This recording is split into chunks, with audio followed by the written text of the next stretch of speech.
Hi, I'm Howard Kinkade at Solar Turbines, Caterpillar company here in San Diego. About 20 years ago, like a lot of companies, we started a lean journey in manufacturing. We've had tremendous velocity and efficiency improvements. We still do today. About 10 years ago, we decided to bring these into the transactional world, into product development. We did value stream mapping, Obeyas, A3 thinking. We also did front loading and many other principles very successfully, yet there was something missing. We struggled in our workflow. Priorities were always going around.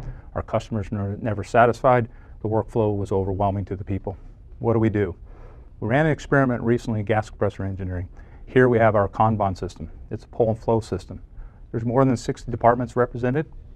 There's more than 80 people here, and we have 15 different organizations that are stakeholders. The results have been tremendous.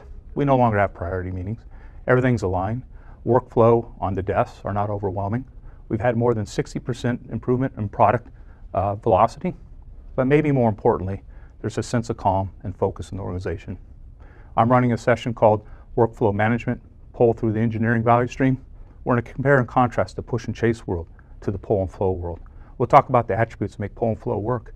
We'll give you some suggestions how to do this in your workplace. We'll talk about some of the obstacles you'll inevitably run into. We got solutions for that too.